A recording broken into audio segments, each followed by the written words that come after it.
குரோபுலம்ல அருமையான லிங்க வடிவ விநாயகர் கோயிலை பார்க்கறதுக்காக நம்ம போகிறோம். இந்த இருசக்கர வாகனத்தில் நாங்கள் போயிட்டுருக்கிறோம்.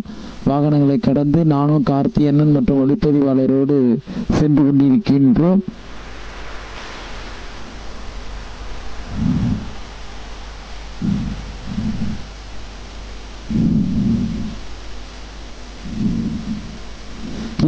நம்ம ஃப்ரெண்ட்ஸ் அந்த லிங்க வடிவ விநாயகர் கோயிலுக்கு வந்தாச்சு. மிக அழகான இந்த லிங்க வடிவ விநாயகர் கோயிலை இப்போ பார்க்குறோம். அதனுடைய கட்டுமானங்களை பார்க்குறோம், சுற்றி இருக்கிற அட்மாஸ்பியரை பார்க்குறோம். அழகாக அந்த லிங்க வடிவ விநாயகர் கோயிலை வந்துட்டோம். இப்போ பாருங்க, நானும் கார்த்தியனும் ஆலயத்துக்குள்ள அழகா என்ட்ராகி வந்துகிட்டு இருக்கோம். முக்கியமான நபர்களை முக்கியமான நிர்வாகிகளை சந்திக்க இருக்கிறோம். அழகா வாங்க சந்திப்போம். கோயிலோட புகழ் என்ன, ஃபேமஸ் என்னங்கிறத தெரிஞ்சுக்கலாம். இன்னைக்கு இந்த நிகழ்ச்சிக்காக எங்க வந்திருக்கோம் அப்படின்னு பார்த்தீங்கன்னா, நம்ம நாகப்பட்டினம் மாவட்டத்தில் இருக்கக்கூடிய ஒரு அருமையான கிராமப்புற பகுதியாக இருக்கிற வேதாரண்யம் தாலுகாவுக்கு உட்பட்ட குரவுக்குளம் அப்படிங்கிற ஊருக்கு வந்திருக்கிறோம். இந்த ஊர்ல ஒரு ஃபேமஸான, உலகத்திலேயே இல்லாத, இந்த ஊர்ல மட்டும் இருக்கக்கூடிய அருமையான லிங்க வடிவ பிள்ளையார் கோயில் நம்ம பார்க்க முடியுது. அதை பற்றி தெரிஞ்சுக்கிறதுக்காக நம்ம இப்போ அங்கே கோயிலுக்குள்ளே போயிட்டு என்ன நடக்குது அப்படிங்கிறது நம்ம தெரிஞ்சுக்கிறோம். இந்த ஆலயத்தினுடைய வரலாறு குறித்தும் இந்த ஊரினுடைய வரலாறு குறித்தும் நம்மகிட்ட பேசுறதுக்காக இந்த ஆலயத்தினுடைய அறங்காவலர்களில் ஒருவரும் இந்த குரவக்குளம் முன்னாள் ஊராட்சி மன்ற தலைவருமான திரு ஐயா அவர்கள் இணைந்திருக்கிறாங்க. அவங்க என்ன சொல்றாங்கன்னு நம்ம தெரிஞ்சுக்கலாம்.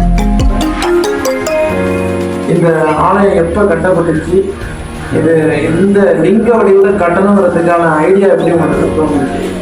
இந்த லிங்க வடிவில் கட்டணுங்கிறதுனா உங்களுக்கு இது மாதிரி வித்தியாசமாக இருக்கணுங்கிறது தான். இப்போ கோயிலுன்னா எல்லாரும் வரணும் போகணும், சாதி மதம் எல்லாமே எல்லாரும் வந்து நேரடியாகவே இது வந்து சாமி கும்பிடலாம். மேல்மருவத்தூரில் போய் இது சம்மந்தமாக உடம்புக்கு கேட்போம். அப்போ அவங்க என்ன சொன்னாங்கன்னா, இது மாதிரிக்கே வந்து தாயின் தந்தையும் இணைஞ்சிருக்கிறது கோயில் சிறப்பானது. அது வந்து தந்தை மடியில தான் இந்த விநாயகர் பெருமான் இருப்பார், தாய் மடியில தான் விநாயகர் பெருமான் இருப்பார். ஆனால் தந்தை மடியிலே இருக்கிற விநாயகர் பெருமான் ரொம்ப சிறப்பாக இருக்கும் அப்படின்னு மேல்மருவத்தூர் பகர் அடிக்கிறார் சொல்றாரு. பங்காளர் அடிக்கிறாரு சொன்ன ஐடியாவை வச்சு நீங்க பங்காளர் அடிக்கிறாரு சொன்ன ஐடியாவே இல்லை.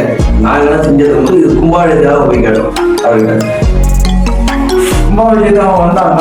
கும்பாபிஷேகத்தில் அவங்களோட இது குழு நாகை மாவட்ட தஞ்சை நாகை ஒருங்கிணைந்த மாவட்ட குழு வந்து கும்பாபிஷேகம் மேம்படுத்திக்கிறோம். அப்புறம் இந்த ஆலயத்துக்கு நன்கொடை எந்த அளவுக்கு?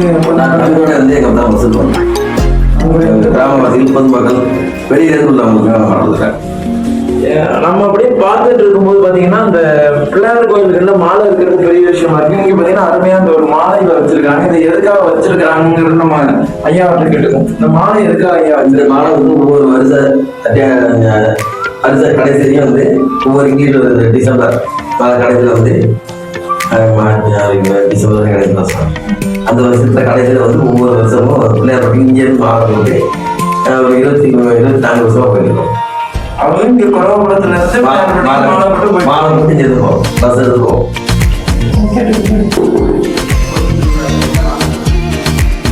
இந்த ஆலயம் வந்து ஃபர்ஸ்ட் எப்போ கட்டி நீங்க கும்பாபிஷேகம் 1982 கோயில் தான் உருவாக்கணும். அதுக்கு முதல் 90 தான் இந்த கும்பாபிஷேகம். இந்த கோயில் அப்புறம் என்ன வேற என்ன விசேஷம்? பிள்ளையார் சதுர்த்தி இல்லை வேற விநாயகர் சதுர்த்தி, வளர்பிறை சதுர்த்தி, மாதம் இந்த சதுர்த்தி, வளர்பிறை சதுர்த்தி, சங்கர சதுர்த்தி மிக சிறப்பான விழா. அப்புறம் அந்த ஆலயத்துக்கு திருமணம் நடக்கிறதா கேள்விப்பட்டோம். அது எப்படி எந்த அளவுக்கு பண்ணிட்டு? திருமணம்லாம் நிறைய வந்து செய்யறாங்க. நம்ம நிறைய வெளியூர்லாம் வந்து இங்க வந்து திருமணம்லாம் நிறைய பண்ணி. இந்த ஆலயத்துக்கு வரணும்னா எப்படி வரணும்? நாகப்பட்டினத்துலேருந்து வரணும்னா எப்படி வரணும்? இல்லை வேதாந்தத்துலேருந்து வரணும்னா எப்படி வரணும்? நாகப்பட்டினம்னா வேதாந்தி வந்து வேதாந்தத்துக்கு போகலாம், சங்கத்தலை வழி போகலாம். சங்கத்தலை வழி வந்து புறவலாம், கரையாப்பட்டம் புறவலாம். வேற இந்த ஆலயத்துக்கு வேற ஏதாவது புகழ் ஏதாவது இருக்கணும்? வேற புகழ்னா எல்லாருமே இதை வந்து நேரடியாக நீங்கள் அவிழியம் பண்ணி சிறப்பான முறையில் அவிழிய ஆராய்ச்சி நீங்களே எப்படி மேற்பார்வையில் போயிட்டு அவங்க அதே மாதிரி. இந்த ஆலயம் கட்டப்பட்டது வந்து நம்முடைய ஐயாவர்கள் வந்து ஒரு விளக்கம் கொடுக்குறாங்க. எப்படி இந்த ஆலயத்தை கட்டினாங்க, யார் கட்டினாங்க?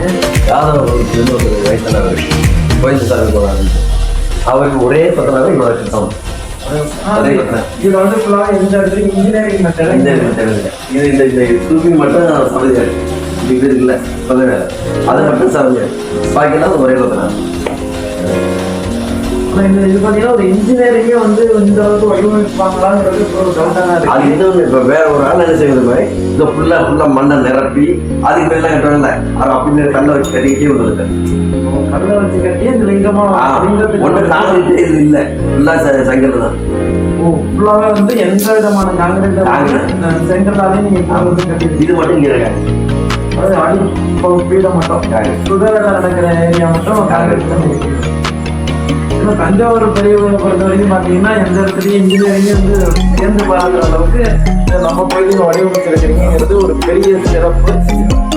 இது வரைக்கும் இந்த ஆலயத்தோட வரலாறு குறித்தும் வழிபாட்டு முறைகள் குறித்தும் நம்மள்கிட்ட எடுத்துரைத்த ஆலயத்தினுடைய அலங்காவலரும் முன்னாள் ஊராட்சி மன்ற தலைவருமான சரவணன் அவர்கள் நன்றியை தெரிவித்துக் கொண்டு விடைபெறுகிறேன். நன்றி. இந்த ஆலயத்தினுடைய தனி சிறப்புகளையும் இந்த ஆலயத்தினுடைய நிர்வாகிகள் நம்மள்கிட்ட சொன்னாங்க. அதன்படி பார்த்திங்கன்னா இந்த ஆலயத்தோட கும்பாபிஷேகம் 1/7/1993 நடந்திருக்கு. பெண்களே இந்த ஆலயத்தினுடைய கும்பாபிஷேகத்தை நடத்தியிருக்கிறாங்க.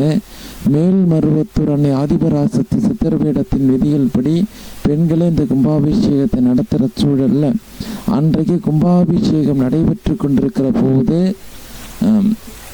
வெள்ளி நட்சத்திர வடிவில் ஒரு ஒளி வந்து நமக்கு எல்லோருக்கும் காட்சியும் கொடுத்துருக்கிறது. இதனால் இங்கே வந்து இது ஒரு ஐதீகமாக இங்கே சொல்கிறாங்க.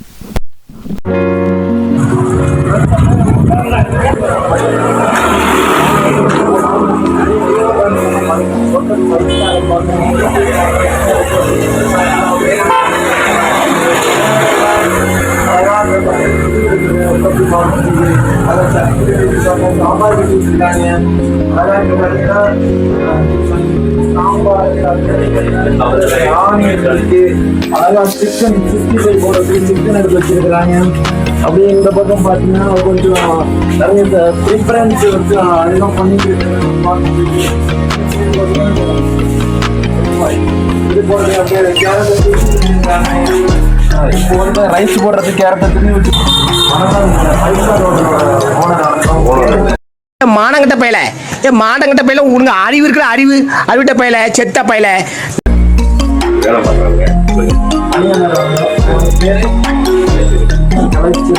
அருமையான சமையல்களை கற்றுக்கிறீங்க. இது என்ன பண்றீங்க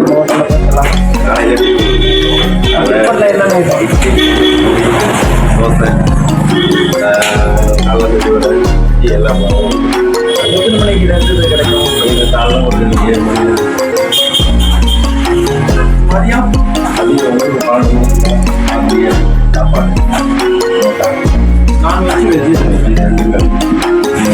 ஈவினிங் டைம்ல chicken rice, noodles, parotta, dosa, இந்த சிக்கன் ரைஸ்ல வந்து அர்ஜுனமோட்டோ போடுறான்னு சொன்னாங்க. எந்த வேதி பொருளும் சேர்க்கிறது நீங்களே பார்த்தீங்க முதல்ல போடும்போது பார்த்தீங்க. பார்த்தீங்கன்னா யூஸ் பண்ணுறது வேற இந்த உங்களுக்கு ஒரு ஆர்டருக்கு எனக்கு கிடைக்குது அப்படின்னா எந்த அளவுக்கு நீங்கள் எந்த அளவுக்கு பண்ணுறீங்களோ அந்த அளவுக்கு பண்ணி கொடுத்துடலாம். சாப்பாடு அந்த விஷயங்கள் எதுவும் வேற இந்த ஹோட்டலோட ஸ்பெஷல் எல்லாமே ஸ்பெஷல் தான்.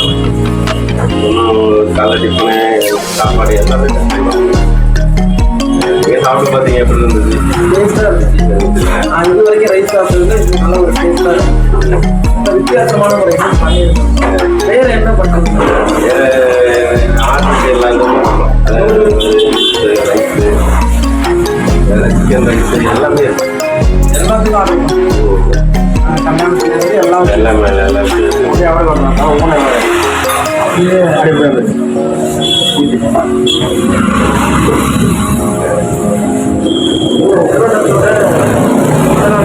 வணங்கி இருக்கிறோம். அவங்க பேரு இந்த ஊரு இந்த ஹோட்டலில் எத்தனை வருஷமா நீங்க நடத்திட்டு இருக்கீங்க? மக்களோட ஆதரவு உங்களுக்கு எந்த அளவுக்கு? என்னடா லுக்கு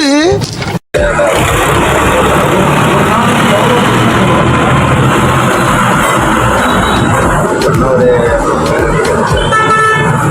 மதிய சாப்பாடு, நைட்டு டிஃபனு,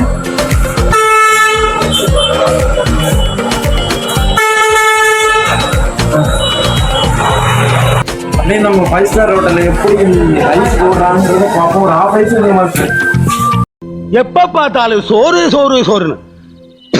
அடுப்பை பற்ற வச்சுட்டாரு, கரண்டியையும் போட்டு ஆடுறாரு, எப்படி ரைஸ் போடுறாரு பார்ப்போம். எண்ணெயை ஊற்றிட்டாரு, 36 மசாலா வச்சுருக்கிறாரு, எண்ணெய் எடுத்து போட்டாரு, எக்கை வெட்டி எக்கை உடச்சி ஊற்றுறாரு. எக்கு போடுற ஸ்டைல்லே அவர் எப்படி ரைஸ் போடுறாருங்கிறது தெரிஞ்சுக்கலாம் போல இருக்கு. அழகா மசாலா போட்டுருக்காங்க. ஆனால் அந்த கேரட் திருவடையும்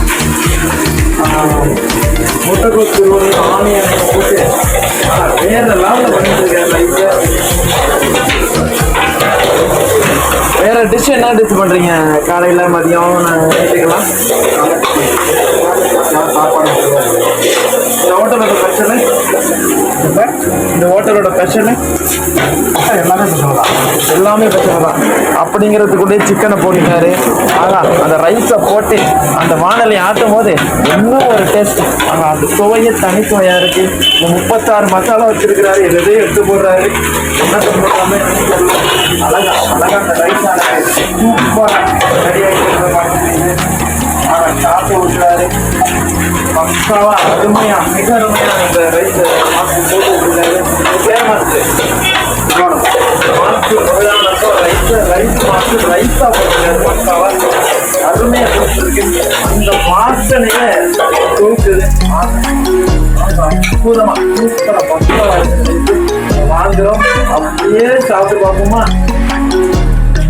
வேற லெவல், சூப்பர், பக்கா.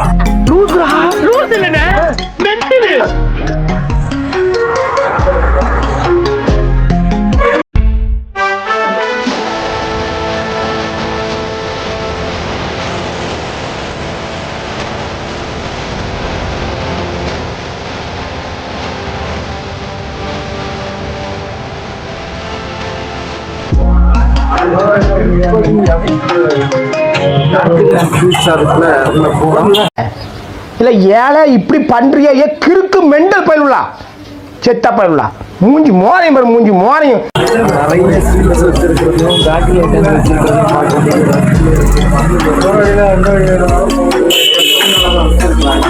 அப்படியே பார்த்துட்டு வரோம். பாதுஷா இருக்குது, அல்வா இருக்குது, காராபுந்தி இருக்குது, எல்லாத்தையும் பார்க்குறோம்.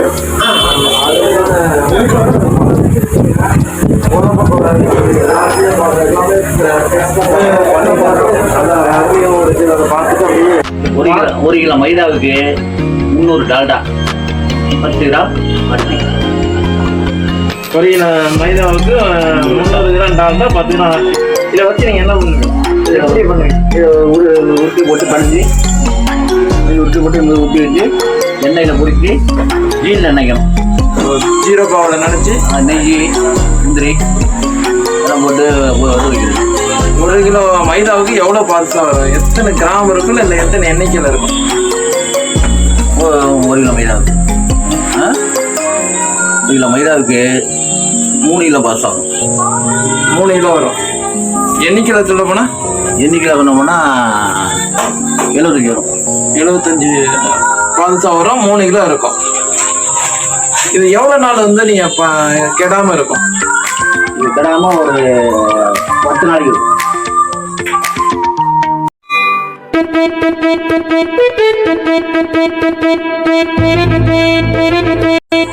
இது என்ன மிஷின்?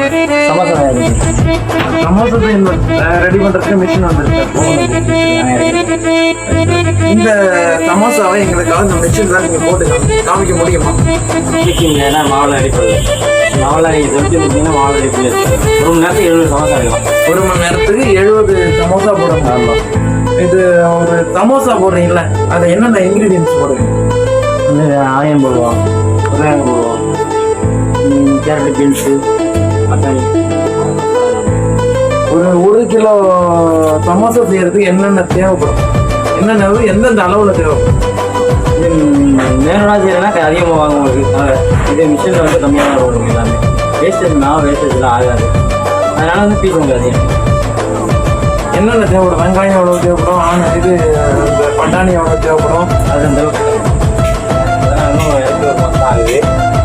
ஒரு கிலோ சாதாரண நீங்க செய்யறது ஒரு கிலோ